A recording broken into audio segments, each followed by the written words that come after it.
चंद्रकांत दादांना विक्रमी मताधिक्याने निवडून देण्याचा निर्धार महायुतीच्या सर्व कार्यकर्त्यांनी केला आहे. विधानसभा निवडणुकीसाठी गेली महिनाभर सुरू असलेला प्रचार सोमवारी समाप्त झाला. यावेळी कार्यकर्त्यांमध्ये एक वेगळाच उत्साह आणि आत्मविश्वास दिसून येत होता. विशेष म्हणजे प्रचारादरम्यान सर्व स्तरातून चंद्रकांत दादांना व्यापक जनसमर्थन मिळाले. विधानसभा निवडणुकीसाठी कोथरूड मतदारसंघातून भाजपा महायुतीने चंद्रकांत दादा पाटील यांना उमेदवारी जाहीर केल्यानंतर सर्वच कार्यकर्ते जोमाने कामाला लागले. ठिकठिकाणी कॉर्नर सभा, मतदारांच्या भेटीगाठी, बाईक रॅली आदींच्या माध्यमातून जोरदार प्रचार झाला. प्रत्येक ठिकाणी चंद्रकांत दादा पाटील यांना उत्स्फूर्त प्रतिसाद मिळत होता. बूथ स्तरावरील कार्यकर्त्यांपासून मंडल स्तरापर्यंत प्रत्येक कार्यकर्ता चंद्रकांत दादांच्या प्रचारार्थ स्वतःला झोकून देऊन काम करत होता. विविध सोसायट्यांमध्ये यांच्या संपर्क अभियानात ही अनेक नागरिक चंद्रकांत दादा पाटील यांना भेटून विजयासाठी शुभेच्छा देत होते. रोहन प्रार्थना सोसायटीतील भेटीदरम्यान संघाचे ज्येष्ठ स्वयंसेवक तथा माजी प्रचारक अरविंद कोल्हटकर यांनी दादा तू कोथरूडमधून दणक्यात निवडून येणार अशा शब्दात आशीर्वाद दिले. तर सिद्धार्थ पॅलेस मधील पदाधिकाऱ्यांनी दादा तुम्ही मंत्री असूनही आमच्यातलेच वाटता अशी भावना व्यक्त करत आपला पाठिंबा दिला.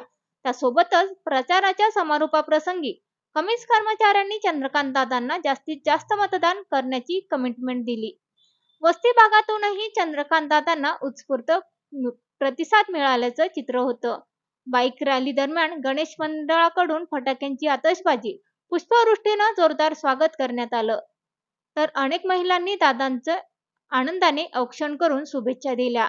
यामध्ये चंद्रकांत दादांनी वस्ती भागातील महिलांसाठी 5 वर्षात केलेल्या कामाप्रती कृतज्ञता व्यक्त करण्यात आली.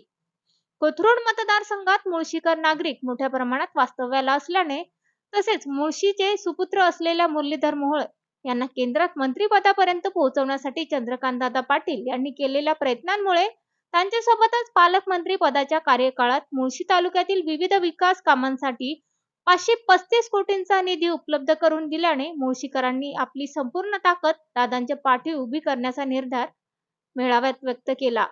यंदाच्या विधानसभा निवडणुकीत ब्राह्मण समाजानेही चंद्रकांत दादा पाटील यांच्याच पाठीशी उभे राहण्याचा निर्धार केला आहे.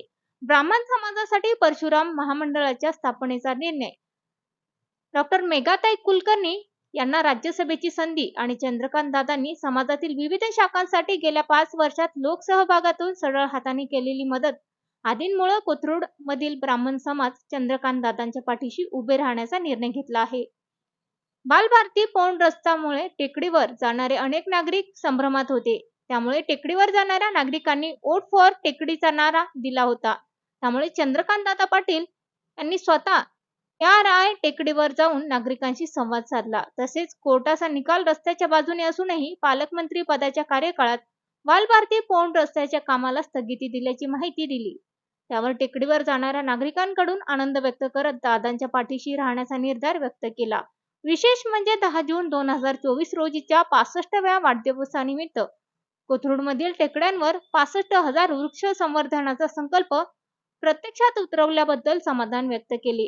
एकंदरीत चंद्रकांत दादांनी प्रचारात घातलेली आघाडी, वाढता प्रतिसाद यासह विविध कारणांमुळे ही निवडणूक चंद्रकांत दादांसाठी एकतर्फी असल्याचं चित्र होतं.